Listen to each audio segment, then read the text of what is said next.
भगवते वासुदेवाय. श्लोक 31 आणि 32.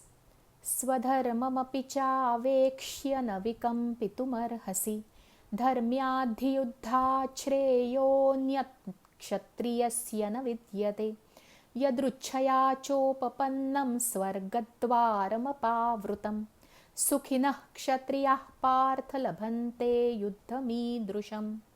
शब्दार्थ. तू एक क्षत्रिय आहेस, त्यामुळे देशाच्या रक्षणासाठी युद्ध करणे हे तुझे कर्तव्य आहे. आपले कर्तव्य पार पाडण्याची संधी मिळणे हा दुर्मिळ योग आहे. तो प्रत्येकाला मिळतोच असे नाही. अशी संधी मिळणे हे भाग्य आहे. भावार्थ. कृष्णाने अर्जुनाला सतत कर्तव्य कर हे सांगितले. आपले कर्तव्य काय याचाच बरेचदा आपल्याला विसर पडतो. माणसाला अनेक गोष्टी कराव्या लागतात. मुलांचे संगोपन, आई वडिलांची देखभाल, समाजाविषयी निष्ठा, कामाच्या ठिकाणी अपेक्षित कामे, जोडीदारासोबत सहजीवन इत्यादी. या सर्व घटकांप्रती असलेली कर्तव्ये आपण लक्षात घेऊन पार पाडणे अपेक्षित असते.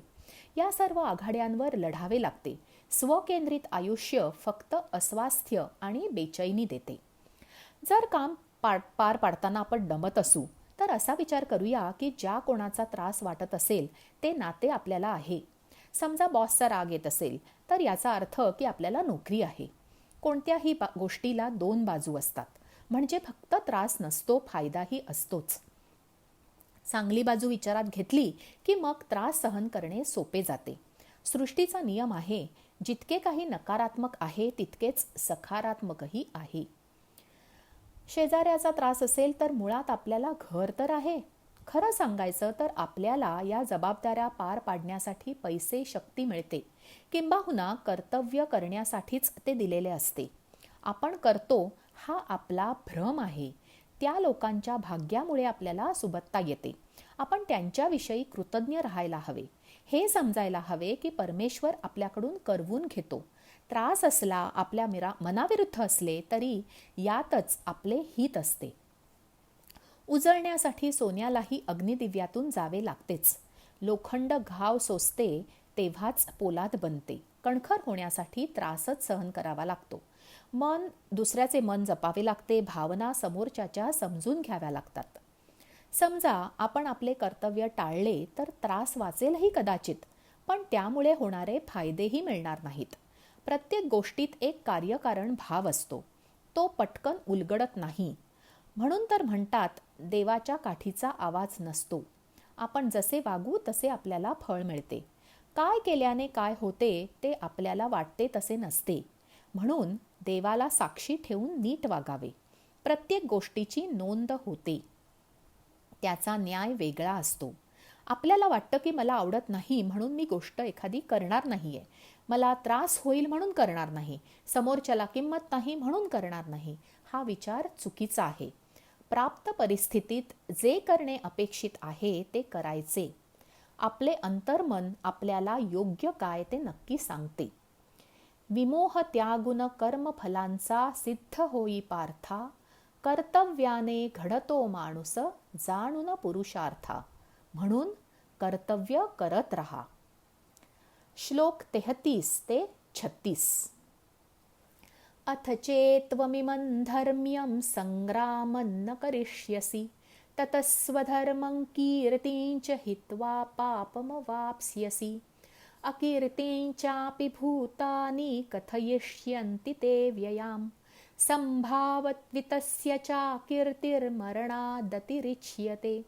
भयाद्रणाद्रुपरतं मौस्यन्ते त्वां महारथाः. येषां च त्वं बहुमतो भूत्वा यास्यसि लाघवम्. अवाच्यवादांश्च बहून् वदिष्यन्ति तवाहिताः. निन्दन्तस्तव सामर्थ्यं ततो दुःखतरन्नु किम्. शब्दार्थ. हे युद्ध केले नाहीस तर तू कर्तव्य टाळलेस असे होईल.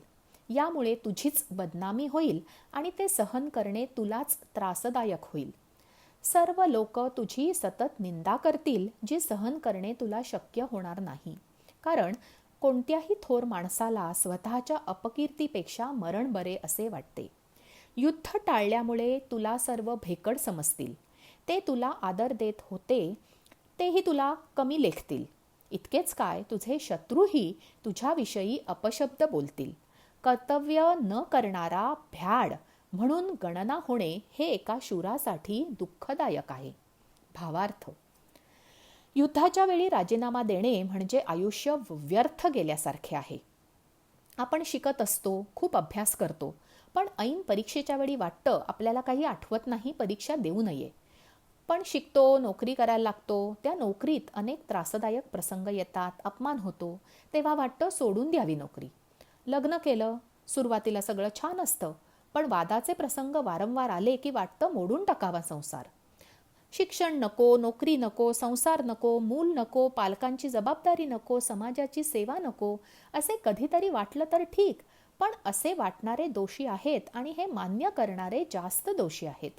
आपण जन्माला आलो, कोणीतरी आपले पालनपोषण केले, कितीतरी शिक्षकांनी जीव ओतून शिकवले, नोकरी लागावी, आपण स्वावलंबी व्हावे, संसारात स्थिर व्हावे, यासाठी अनेकांचे योगदान असते. आपले आयुष्य फक्त आपले नसते. आपण कुटुंबाचे, समाजाचे, देशाचे देणे लागतो. सगळ्यांनी समाजकार्यच केले पाहिजे असे नाही. नीट शिकणे, अखेरपर्यंत कार्यरत राहणे, संसार करून सुदृढ, सुशिक्षित, सुसंस्कृत भावी पिढी निर्माण करणे हे आपले कर्तव्य आहे. माझे आयुष्य आहे, मी वाटेल ते करीन, कसंही जगीन, हा बेजबाबदारपणा आहे. एक पाल्य म्हणून, एक विद्यार्थी म्हणून, जोडीदार म्हणून, पालक म्हणून, कर्मचारी म्हणून, नागरिक म्हणून, समाजाचा घटक म्हणून आपली जी जी कर्तव्ये आहेत ती पार पाडलीच पाहिजेत. फायदे हवेत, हक्क हवेत, तर जबाबदारी पण घेतली पाहिजे. आपण सर्व सुविधा वापरतो त्याची जाण ठेवली पाहिजे. आपण जन्माला आल्यापासून कमावते होईपर्यंत आपल्या देशाने आपल्या प्रत्येकावर खूप मेहनत घेतली आहे, खर्च केला आहे. त्याची फेड प्रत्येकाने करायला हवी. निरुद्योगी राहणे गैर आहे.